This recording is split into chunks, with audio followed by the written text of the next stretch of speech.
Rieccoci, il sindaco risponde tutti i martedì sera, l'appuntamento dalle ore 19:30 alle ore 20:30. Martedì prossimo sarà l'unico martedì che non ci saremo per il motivo che vi ho già spiegato, per l'evento che viene organizzato al Teatro Verdi, dove sarà presente anche il sindaco, però poi ritorneremo. Dennis, ci sono altri messaggi, iniziamo a leggerli, ne arrivano moltissimi. Abitiamo in via Santa Sofia e ogni giorno vediamo le colonne dei portici utilizzate come bagni per i cani. Come si può risolvere questo disturbo? Con l'educazione non si entra, non è colpa dei cani, è colpa dei proprietari dei cani, nel senso che un minimo di civiltà, devo dire, ma devo dire, però non bisogna neanche esagerare, anch'io vado fuori la sera col cane. E dove fa fare la pipì? Non vicino alle abitazioni sicuramente, che eso è chiaro, opportunamente ho degli spazi all'aperto, per cui questo non c'è, ma anche la famosa bisogna accogliere la cacca di cane, questo è sicuro, è obbligatorio. Sì, ma loro dicevano la pipì che fa puzza per no, questo. se pipì va bene, ma basta non farlo dove sono le abitazioni, obiettivamente il cane bisogna gestirlo in una certa maniera. Certo. Per quanto riguarda di reazione, per quanto riguarda gli animali dobbiamo stare attenti anche a quello. Praticamente ci vuole un po' di buonsenso del padrone del buon cane. senso, educazione, rispetto agli altri, però non bisogna esagerare, perché Padova è una città rispettosa agli altri. Vi garantisco che è una città molto molto positiva. Andiamo con il secondo messaggio, Dennis. Voglio ringraziare il sindaco per tutte le migliorie che vedo nella mia bella città. Spero che possa continuare nel suo lavoro e questo è un complimento per il sindaco.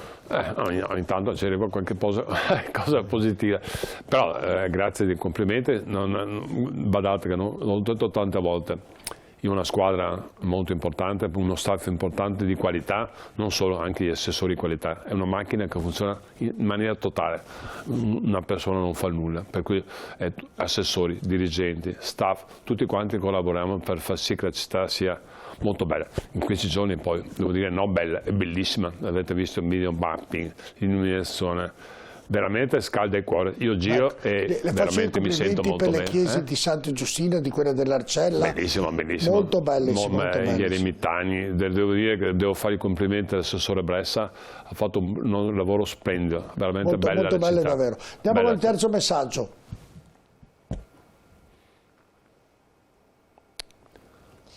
Vivo nei pressi di Via Dante, ci sono pochissimi parcheggi riservati ai residenti, la maggior parte è riservata ai residenti piazze oppure occupati da cantieri o tavolini del bar. Sarebbe possibile aumentare il numero dei parcheggi per i residenti perché sono davvero esigui, spesso sono costretto a parcheggiare lontano da casa o a pagamento nonostante il pagamento annuale per il contrassegno.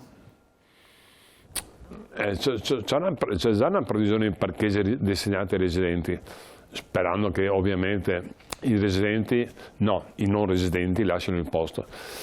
Provo a dare un'occhiata se è fattibile aumentare i parcheggi in Via Dante, vicino. Bene, andiamo il prossimo messaggio. Sì, il quarto e ultimo di questa serie. Al ponte di Salboro al mattino dalle 8 alle 9 si può mettere un vigile per fermare la colonna che viene da Via Bembo, altrimenti quelli degli argini non passano più, lo chiede Paolo. È un po' difficile questa cosa qua, noi serve un vigile ogni posto in cui c'è un problema, un po' difficile ragionare in questa maniera, però anche questo provo a sentire la polizia locale se è fattibile fare qualcosa. Bene, finito questo tour dei quattro, Dennis? È terminato, non mi risponde Dennis perché sì, è terminato. Sta già scrivendo gli altri. Ho visto, sindaco, nei social una consigliera dell'opposizione, faccio che nome e cognome perché tanto è inutile nascondere, Wanda Pellizzari, dove protestava, reclamava che il parcheggio di Vianelli, da quando l'avete messo a pagamento ovviamente è mezzo vuoto, perché il prezzo è troppo alto. Può dire qualcosa in merito a questo? Come ho detto l'altra volta, il parcheggio di Vianelli? No, Vianelli, Prandina? La Prandina, mi scuso, perché con lo scambio Vianelli, Prandina... Volevo essere stato attento. Allora, il prezzo della Prandina è un parcheggio sperimentale, stiamo controllando. Però non si poteva mettere €1 per le vacanze. Si poteva anche farlo gratis. No, gratis no, €1 stiamo facendo un discorso, capire la realtà, cosa serve. Per uno serve 1000 posti auto, per uno non serve nulla. Stiamo cercando di capire, è molto importante vedere durante le festività di Natale, l'utilizzo reale.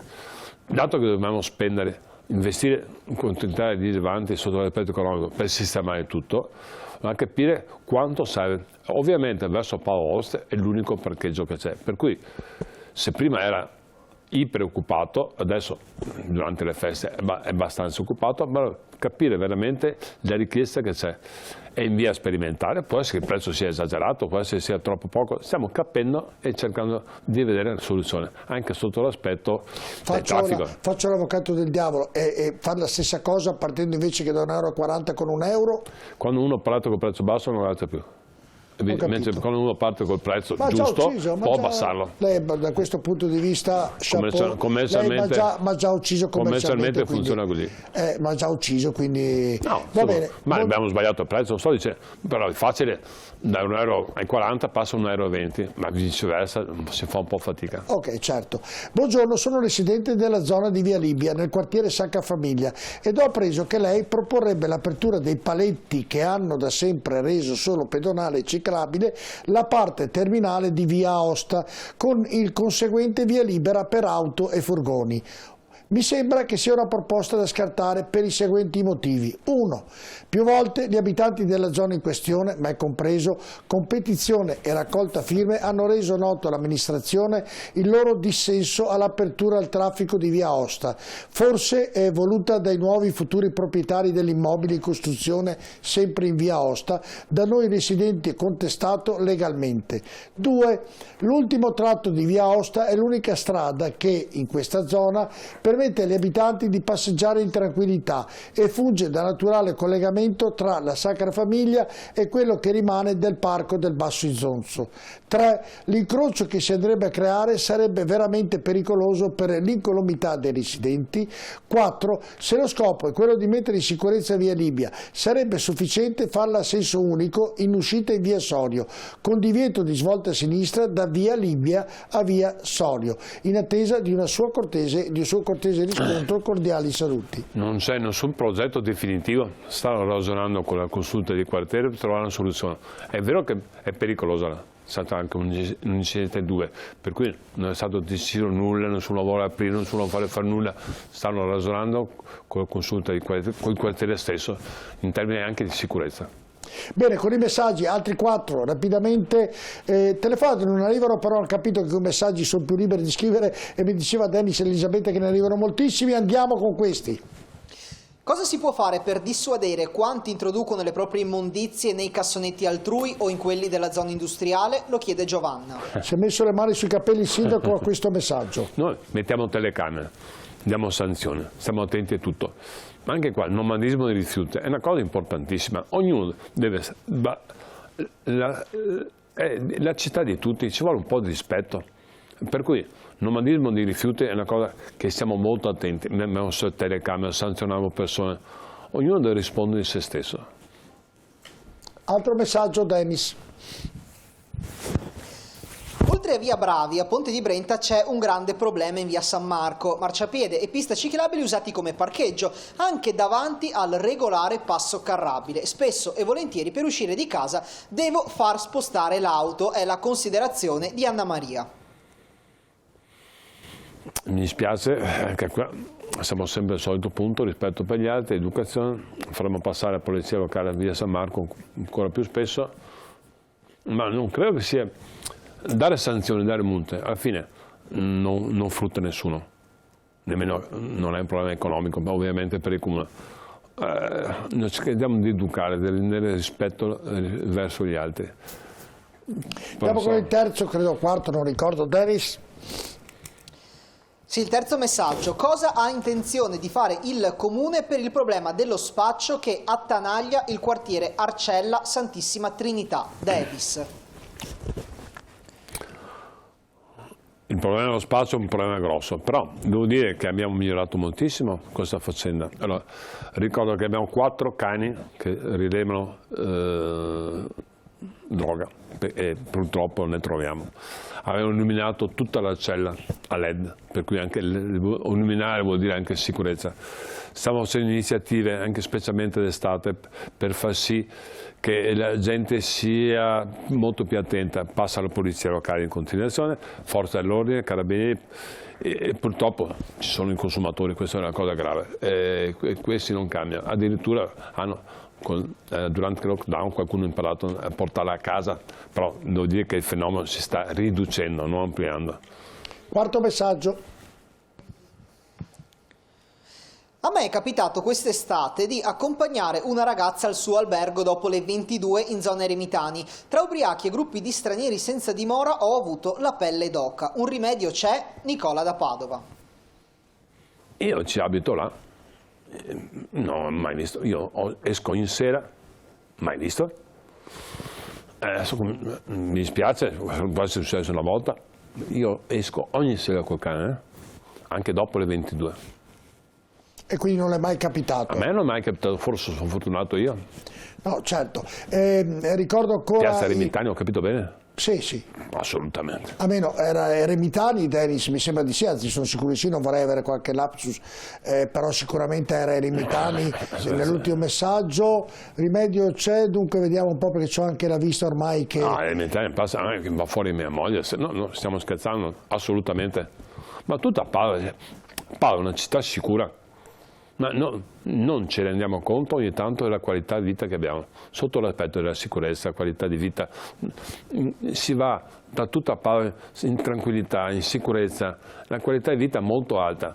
Non è una città né grande né piccola, è una città media che tutti i servizi funziona bene, ma non sto facendo una campagna elettorale, anche prima funzionava bene, funzionerà anche dopo, ma non buttiamo la croce su Padova perché non è vero.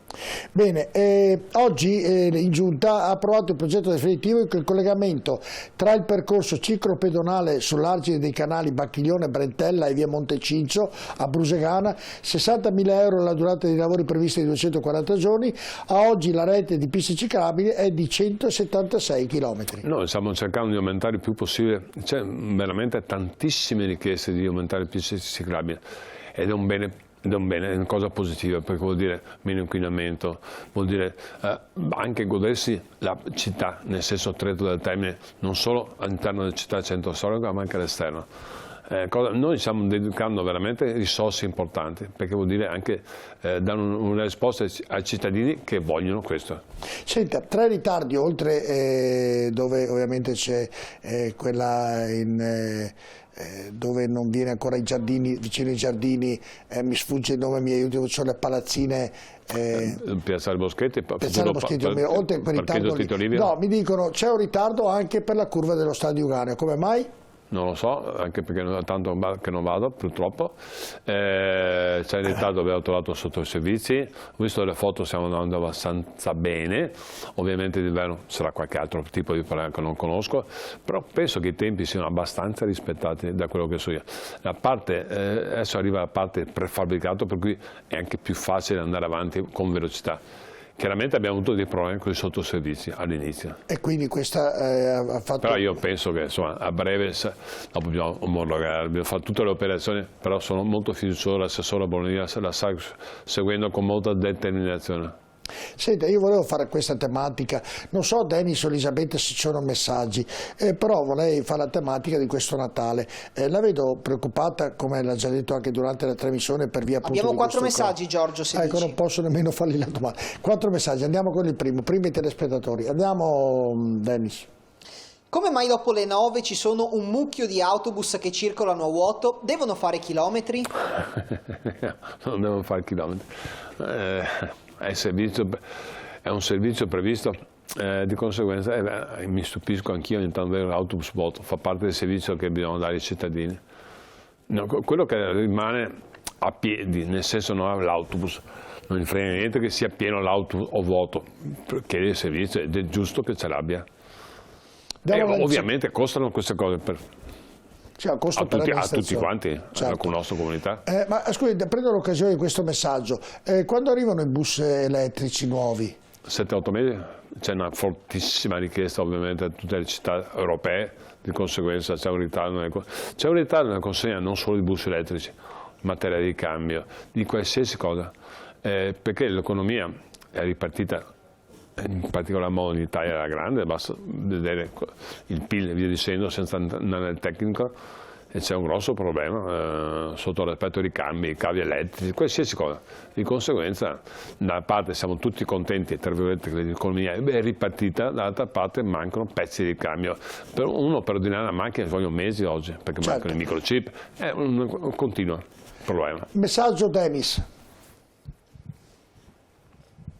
Perché la vecchia pompa di benzina di via Ponte Corvo è ancora abbandonata? Va bonificata. Non so, è tutto a posto là, non c'è nessun problema. C'è già il progetto, è già finanziato, c'è tutto, non c'è nessun problema. Siamo accorti con pizzico di ritardo che siamo vicino alle mura. Di conseguenza abbiamo adeguato il progetto, leggermente adeguato, e partirà a breve. È già in partenza. Sovrintendenza giustamente ha detto attenzione, siete vicino alle mura, per cui abbiamo adeguato il progetto, penso partirà dopo le feste, ma rapidamente. Altro messaggio. È già bonificato tutto, è già a posto. Terzo messaggio, 3 milioni di euro costano 10.000 alberi, ho capito bene? Ho capito benissimo, non solo alberelli, sono alberi importanti, sono 10.000 alberi, adesso non ho letto. Sì, 10.000 alberi, sì, 10.000 alberi, che verranno piantate tra fine dell'anno e primavera, e probabilmente anche cosa più avanti nel tempo, però sono 10.000 alberi veri, 3-4 metri, non sono una piantumazione bassa. E vengono piantati in tutti i quartieri. Se uno vuole anche vedere dove, su Spadonetta, vede esattamente dove erano piantati 10.000 alberi. Bene, andiamo con l'altro messaggio, Denis. Sì, quarto e ultimo messaggio di questa serie. Spesso mi capita di camminare lungo i marciapiedi e trovare le siepi di confine dei giardini che invadono la corsia, costringendo i pedoni anche a scendere in strada. È possibile obbligare questi proprietari a tenere tagliati i rami? Lo chiede Lorenzo. Ma dove abita Lorenzo? Non so dove, comunque sì, la risposta è sì, basta sapere dove, come, vengono obbligati a tenere in ordine la propria proprietà, assolutamente sì. Non solo le siepi, rifiuti, qualsiasi cosa. Se non lo fanno c'è un'ordinanza e vengono sanzionati. Io volevo chiedere del Natale, però arriva la pubblicità, poi glielo chiederò con più calma. Ovviamente era in riferimento anche al Covid. A tra poco.